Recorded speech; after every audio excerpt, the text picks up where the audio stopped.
বর্ষামুখর সন্ধ্যায় যখন হঠাৎ করে কিছু ভাজাভুজি বা পকোড়া খেতে ইচ্ছা করে, বাড়িতে পাউরুটি থাকলে আমি এভাবেই বানাই ব্রেড পকোড়া। চিকেন না থাকলেও চিকেনের স্বাদ কিন্তু পকোড়ার মধ্যে বর্তমান। তাই ভাবলাম এত সুন্দর আর চটজলদি রেসিপিটা আপনাদের সাথে শেয়ার করব না, তা কি হয়? আমি পারমিতা, আর আপনারা দেখছেন দুর্গার হেসেল। দুর্গার হেসেল। সরাসরি চলে এলাম দুর্গার হেসেলে। ব্রেড পকোড়া বানানোর জন্য পাউরুটি তো নিয়েছি বেশ খানিকটা, আর একটা থালায় জল নিয়েছি। আমি পাউরুটিগুলো জলে চুবিয়ে জলটা ভালো করে বের করে দিয়ে হাতে করে চেপে দিয়েছি, তারপর সেগুলোকে নিয়ে নিচ্ছি। আমি এখানে যে পাউরুটিগুলো ইউজ করছি এগুলো না আমার বাড়ির ফ্রিজে পড়েছিল, তো মানে কালকের পাউরুটি ছিল, তার আগের দিনের পাউরুটি ছিল, আর মানে কি বলবো, বাড়িতে ছিল সেটাকেই ব্যবহার করছি, এই আর কি। তো যাই হোক, ব্যাপারটা এরকমই। পাউরুটিটাকে সেই কারণে আমি জলে ভালো করে ভিজিয়ে জলটা চেপে দিয়ে নিয়ে নিয়েছি। এর মধ্যে দিচ্ছি পেঁয়াজ কুচি। আমি এখানে মাঝারি মাপে দুটো পেঁয়াজ ব্যবহার করেছি, আর দিয়ে নিচ্ছি একটা ডিম। পাউরুটিগুলো কতগুলো ছিল সেটা তো আমি গুনিনি, দেখা তো গেছে ভিডিওতে, তাই না?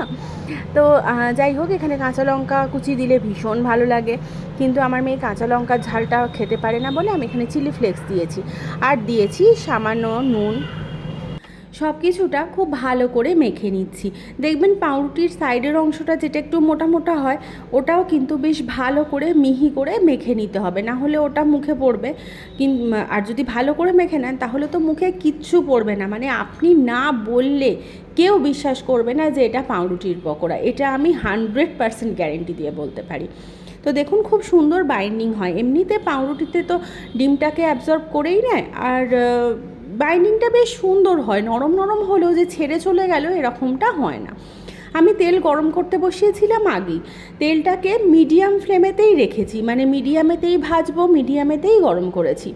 এখানে আমি 5টা-6টা করে দিয়ে নিচ্ছি, খুব অনেক দিচ্ছি না, আমি 5টা-6টা করে দিয়ে নিচ্ছি। আর এগুলো ভাজতেও বেশিক্ষণ সময় লাগবে না, খুব বেশি হলে 2 থেকে 3 মিনিটের মধ্যেই ভাজা হয়ে যাবে। আর আপনারা চাইলে গোল্ডেন ফ্রাইও করে নিতে পারেন, আপনারা চাইলে একটু বেশি লালচেও করে নিতে পারেন। তো আমি এখানে ভাজতে দিয়েছি, ওই একটু গোল্ডেন থেকে লালের দিকে হবে এরকম অবস্থাতে আমি তুলে নিচ্ছি। আর এই পকোড়াটা যদি আপনারা চান একবার ভেজে নিতে পারেন, নিয়ে আর একবার সেকেন্ড ফ্রাই করে গরম গরম চায়ের সাথে পরিবেশন করলেন, এরকমটা করতে পারেন, তাতে বেশ ভালো লাগে। এমনি নর্মালি ঠান্ডা হয়ে গেলে তো কোনো কিছুই ভালো লাগে না। তো যাই হোক, যদি কখনো ঘরে পাউরুটি থাকে, আর অনেক সময় তো হয় যে পাউরুটি ফ্রিজে পড়ে আছে, তো সেরকম হলে এভাবে একদিন ট্রাই করে দেখুন।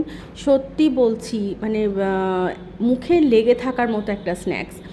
আর বর্ষার দিনে সন্ধেবেলা চায়ের সাথে তো এটা ওটা খেতে ইচ্ছা করেই। তো যাই হোক, যদি বানান তাহলে আমাকে অবশ্যই জানাবেন কেমন লাগলো, আর সাবস্ক্রাইব করে পাশে থাকবেন ভালো লাগলে। আজ তবে